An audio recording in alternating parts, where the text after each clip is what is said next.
بسم الله الرحمن الرحيم الحمد لله رب العالمين والصلاة والسلام الأتمان الأكملان على خير خلق الله أجمعين وعلى آله وصحبه ومن صار على نهجه واستنى بسنته إلى يوم الدين.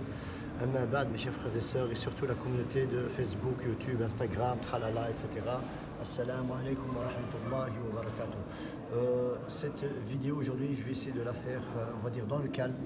J'essaierai de parler très calmement, car on se trouve donc à la mosquée et il y a pas mal de fidèles qui sont en train de lire, de prier, et donc on ne va pas essayer de les déranger durant leur connexion avec leur créateur, Inch'Allah Benillah. Donc on est ici sur Paris, Inch'Allah Benillah.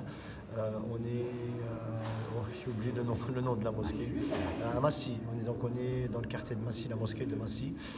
Avant tout, je tiens à remercier, subhanallah, sincèrement et profondément mon caméraman qui est là présent, qui me regarde et qui fait des petits sourires en stumring. Donc je le remercie, Inch'Allah Benillah, car c'est un assistant dans le domaine de la ruqya et c'est plus qu'un ami, c'est quelqu'un de très très très cher, il s'appelle Ala ad-Din. C'est un nom très reconnu chez nous aussi, donc dans le Maghreb, Ala ad-Din, qui est turc. Bon, je ne vais pas parler d'Erdogan et compagnie, mais alhamdulillah, donc vous allez comprendre. Mais en tout cas, qu'Allah l'agrée, qu'Allah lui facilite, qu'Allah lui soulage les épreuves de dunya, car malheureusement, on en a tous. Et il en a aussi beaucoup. Je vous invite, Inch'Allah, à faire des doigts pour lui, car il est vraiment dans une période de détresse et dans une période qu'il a vraiment très très dur à surmonter. Mais grâce à Allah Azza wa Jal et grâce à notre accompagnement, on essaie de lui faire changer un petit peu les idées. Mes chers frères et sœurs, donc on est ici sur Paris, en France. Je ne sais pas ce que les gens ont ici avec le fameux Molenbeek. Allah musta'an. On n'ose même pas leur dire combien de Molenbeek, combien pas de Molenbeek, combien de Scarbeck. On n'ose même pas leur dire combien de Molenbeek tellement qu'on nous regarde bizarrement. Mais alhamdulillah, donc qu'Allah guide, nous guide et guide tous ces gens-là. Je tiens aussi à remercier un frère, subhanallah, qu'on va appeler Mohamed, il va se reconnaître, Inch'Allah. C'est un frère, Wallah, il fait la fierté, il fait l'honneur, subhanallah, des musulmans de Paris, et plus précisément la communauté algérienne, subhanallah. Il nous a, subhanallah, donné son appartement. Il nous a, mashallah, je ne vais pas rentrer dans les détails, mais mashallah, tabarakallah, c'est un homme exceptionnel. Il n'est pas marié et il s'occupe de toute sa famille, subhanallah, sa mère, son frère malade, sa sœur. C'est la ilaha illallah. Je n'ai jamais vu un frère, subhanallah, avec un beau sourire et un comportement similaire. Wallahi, wallahi, sans exagérer, j'ai l'impression de voir devant moi le prophète Mohammed sallallahu alayhi wa sallam. Un de ses beaux sourires, un de ses bons comportements, subhanallah. Il me suffit que le fait qu'il prenne soin de sa mère de cette manière-là, wallahi, wallahi, j'en deviens presque jaloux, tellement que on ne lui arrive même pas à l'achever. Il nous a prêté, il nous a donné les clés d'un de ses appartements, subhanallah. Et, subhanallah, il a un frère qui est très très malade, qu'Allah al-Musta'an, très très très très fortement malade, du jour au lendemain. Donc c'est un frère super doué, plein de diplômes, etc. Du jour au lendemain, cloué au lit. Et ça, vous allez comprendre que c'est le monde occulte. Mes chers frères et sœurs, fini l'introduction. Le prophète sallallahu alayhi wa sallam nous dit dans un hadith que Allah Azza wa Jal, yawm al-qiyamah, il apportera un homme pour le juger. Il apportera un homme. Et cet homme-là va être jugé. Et Allah Azza wa Jal donc va voir que cet homme-là, la balance de mauvais péchés, elle est très très lourde. Donc il a tellement de mauvais péchés qu'il en a presque plus, il a plus de bonnes actions. Et Allah Azza wa Jal va ordonner aux anges de l'escorter en enfer. Donc les anges vont prendre cet homme-là et ils vont se diriger vers l'enfer. Cet homme-là donc va commencer à regarder de cette manière-là, à gauche et à droite, à gauche et à droite. Allah Azza wa Jal va ordonner aux anges de le faire revenir, de le ramener. Et Allah va parler à cet homme-là. Il va lui dire, Ya Abdi, oh mon serviteur, est-ce que tu as fait une bonne action et qui n'a pas été écrite par mes anges dans ton livre ici à ma droite? Il va lui dire, non, Ya Allah. Il va lui poser une autre question. Il va lui dire, est-ce que tu as commis un péché qui n'a pas été écrit ici dans ton livre à ma gauche? Il va lui dire, la ya Allah. Et Allah Azza wa Jalla va lui demander, pourquoi lorsque tu te dirigeais vers l'enfer, pourquoi tu as commencé à regarder vers la gauche et vers la droite? Bon, c'est un hadith Allah, qui m'a beaucoup touché, qui m'a beaucoup sensibilisé, qui m'a anéanti point de vue spirituel. Cet homme-là va dire, Ya Allah, j'ai regardé de cette manière-là, parce que c'était pas ça l'opinion que j'avais de toi. C'était pas ça l'image que j'avais de toi. L'image que j'avais de toi, c'était que tu es pardonneur et tu es miséricorde. Et Allah Azza wa Jal, va ordonner aux anges de l'escorter, au lieu de l'escorter en enfer, de l'escorter au paradis. Pourquoi? Pour une simple phrase. Il a dit à Allah Azza wa Jal, c'était pas le doute que j'avais de toi, c'est pas l'opinion que j'avais de toi, ya Allah. Ce que j'avais de toi, c'était que tu étais un créateur, pardonneur, miséricordieux, très miséricordieux, et tu pardonnes tous les péchés. Et c'est pour cela que j'ai commencé à regarder à gauche et à droite, pour voir, ya Allah, si effectivement tu étais miséricorde et pardonneur.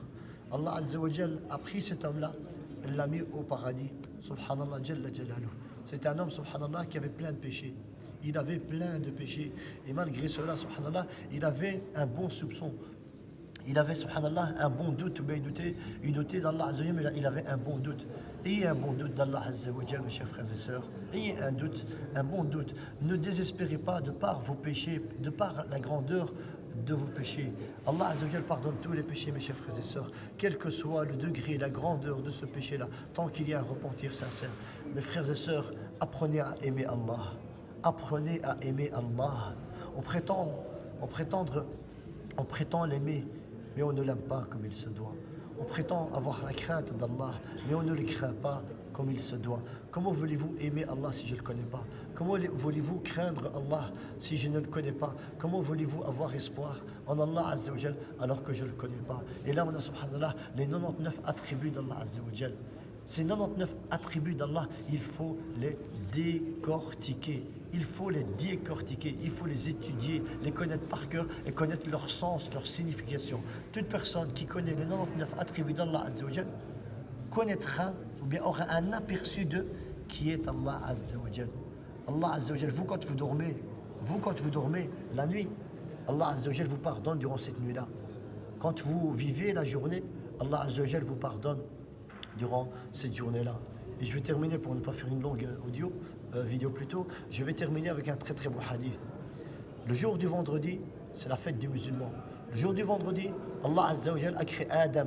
Le jour du vendredi, il lui a donc soufflé l'âme, donc à Adam. Et la liste elle est longue, subhanallah. Le jour du vendredi, c'est la fête des musulmans. Plus que ça, le jour du vendredi, il y a une heure.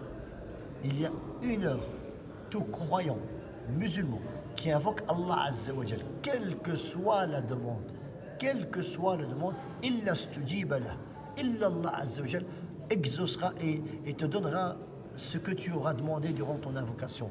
Une heure le vendredi. Il y a certains salafs, subhanallah, qui étaient tellement excités, subhanallah, d'attendre le vendredi. Ils étaient pressés que le vendredi vienne, subhanallah. Une heure le vendredi. Les savants ont divergé. Cette heure-là, c'est quand exactement? Est-ce que c'est après l'Asr, à l'approche de l'Asr, ou à l'approche de l'Maghrib?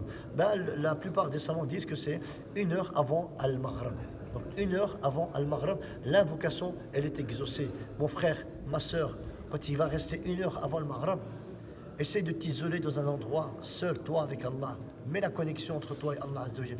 Et invoque Allah Azza wa Jal. Et vide ton cœur devant Allah Azza wa Jal. Et invoque Allah Azza wa Jal pour toi, tes frères, tes soeurs, ta mère, ton père, ta famille et surtout la communauté musulmane. Car on a tellement besoin qu'on se fasse des invocations les uns et les autres. Mes chers frères et sœurs, en tout cas, barakallahu fikum, et n'oubliez surtout pas de multiplier les salutations sur notre noble prophète Mohammed sallallahu alayhi wa sallam en ce jour béni, en ce jour de fête, en ce jour de gloire, car c'est un jour de gloire, le jour du vendredi. Il y a tellement de choses à vous dire, il y a tellement de choses à raconter, il y a tellement de belles histoires, de salaf, etc.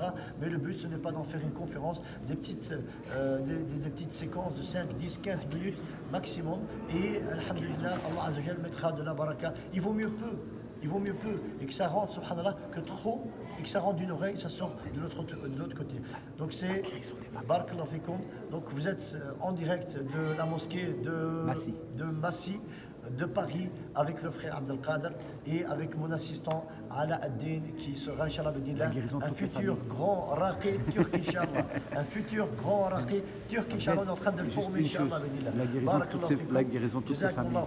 Et les frères et sœurs qui m'entendent de Paris et de France. Wallah, ne m'en voulez pas si je n'arrive pas à, à vous voir, car la demande elle est énorme. Wallah, la demande elle est énorme. Hier, on a terminé à 3h du matin. Aujourd'hui, on a enchaîné encore depuis 6h du matin, subhanallah. La demande, elle est énorme, mes frères et sœurs, mais on fera une vidéo spécialement sur la ruqya et toutes ces choses-là. Mais la demande, elle est énorme. Donc, ceux que j'ai pu être la cause de leur guérison, ne m'oubliez surtout pas dans le dua, parce qu'il y a eu, mashallah, de très très belles histoires, de très très belles victoires, alhamdulillah, walillah, alhamd. Et ça, je le dis pas par ostentation, pas par fierté, mais je le dis justement pour fermer la porte de la personne qui est en détresse, qui désespère, subhanallah, comme quoi il ne guérira jamais. Et le Nabi sallallahu alayhi wa sallam nous dit, justement pour fermer la porte de la personne qui désespère, il nous dit Ma min da'in illa wa lahu dawa. La maladie, elle est là, le traitement, elle est là, la guérison est là. Et c'est ce qu'on emploie, c'est ce qu'on pratique, et c'est ce qu'on met en pratique sur les malades. Barakallahu fikum, jazakumullahu khairan. Et vous avez la mosquée, mashallah, de Nancy, derrière vous, inshallah, et je vous dis assalamu alaikum wa rahmatullahi wa barakatuh. À une prochaine vidéo. Wassalamu alaikum wa rahmatullahi wa barakatuh.